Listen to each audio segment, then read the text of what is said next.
Dear 10th standard students, இன்னைக்கு நம்ம என்ன பார்க்க போறோம் அப்படினா exercise 7.4ல sum number 2 given பாருங்க. Water is flowing at the rate of 15 km per hour through a pipe of diameter 14 cm into a rectangular tank. So ஒரு pipe வழியாக தண்ணி போயிட்டுருக்கான். எவ்வளோ ஸ்பீடில்? 1 ஹவருக்கு 15 கிலோமீட்டர் அப்படிங்கிற வேகத்தில் தண்ணி போயிட்டுருக்கு. சரிங்களா? ஸோ அந்த பைப்போட டயாமீட்டர் கொடுத்துட்டாங்க. எவ்வளவு? 14 சென்டிமீட்டர். பைப்னாவே உங்களுக்கு சிலிண்டர் ஷேப் இருக்கும். பட் இந்த இடத்துல நம்ம பைப்போட லென்த் எவ்வளோன்னு தெரியாது அப்படிங்கிறதுனால அதை சர்க்கிள் ஷேப்பாக நீங்கள் கன்சிடர் பண்ணிக்கோங்க. அந்த ஹைட்டுக்கு பதிலாக நம்ம அந்த ஸ்பீடை யூஸ் பண்ணி சால்வ் பண்ணிடலாம். சரிங்களா? ஸோ ரெக்டாங்குலர் டேங்க் கொடுத்துருக்காங்க. அதோட லென்த்து கொடுத்துட்டாங்க. எவ்வளவு? 50 meter long, 44 meter wide. Find the time in which the level of water in the tanks will rise by 21 centimeter. So இங்கே ரெக்டாங்குலர் அப்படிங்கிறனால ரெக்டாங்கிள் ஷேப்னு நினச்சிக்காதீங்க. இது லென்த்து பிரெத்துக்குமான ரெக்டாங்குலர்.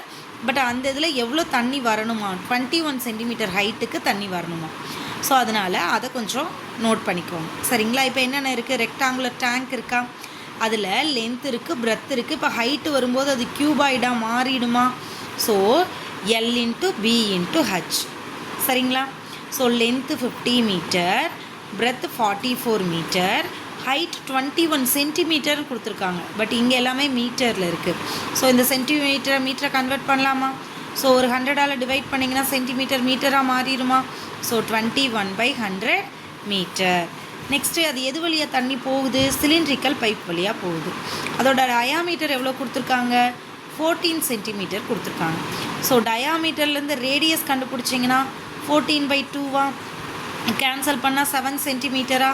அப்போ ரேடியஸ் 7 சென்டிமீட்டர். பட் இங்கே எல்லாமே நம்ம மீட்டரில் வச்சுருக்கறனால இதையும் எதுக்கு மாற்றிக்கோங்க? மீட்டருக்கு மாற்றிக்கோங்க. அப்போ சென்டிமீட்டரை மீட்டராக மாற்றணுன்னா /100. Okay. Speed is equal to, speed எவ்வளோ கொடுத்துருக்காங்க? 15 கிலோமீட்டர் per hour. ஸோ இங்கேயும் மீட்டரை கன்வெர்ட் பண்ணிட்டோம். இங்கே ஆல்ரெடி மீட்டரில் தான் இருக்குது. ஸோ அப்போ இந்த கிலோமீட்டரையும் மீட்டரை கன்வெர்ட் பண்ணிடலாமா? So 1 kilometre is equal to 1000 மீட்டரா? ஸோ இந்த 15 கிலோமீட்டர்னால் 15,000 மீட்டர் per hour. சரிங்களா? இப்போ நமக்கு டைம் தான் வேணும். ஸோ டைம் வேணும் அப்படின்னா அந்த டேங்கோட வால்யூம் எவ்வளவோ அதில் எவ்வளோ வேகத்தில் தண்ணி போய் விழுகுது, எது வழியாக விழுகுது, ஸோ அந்த டிஸ்டன்ஸு நமக்கு அது இருந்துச்சுன்னா கால்குலேட் பண்ணிடலாம். So volume of water tank divided by πr². ஏன் இங்கே πr² போடுறோம்? அந்த பைப்பை நம்ம சர்க்குலர் பைப்பாக நினச்சிக்கிறோம். அதில் எவ்வளோ வேகமாக தண்ணி போகுதோ அதுதான் உங்களோட ஹச்சு. ஸோ அப்போ ஸ்பீடு. சரிங்களா? ஸோ வால்யூம் ஆஃப் வாட்டர் டேங்க்னா L into B into H-ஆ? ஸோ Lக்கு பதிலாக 50-ஆ?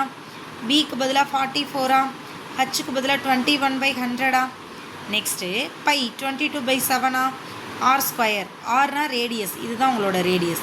7/100-ஆ? இன்ட்டு 7/100-ஆ? இன்ட்டு ஸ்பீடு எவ்வளவு? 15,000-ஆ?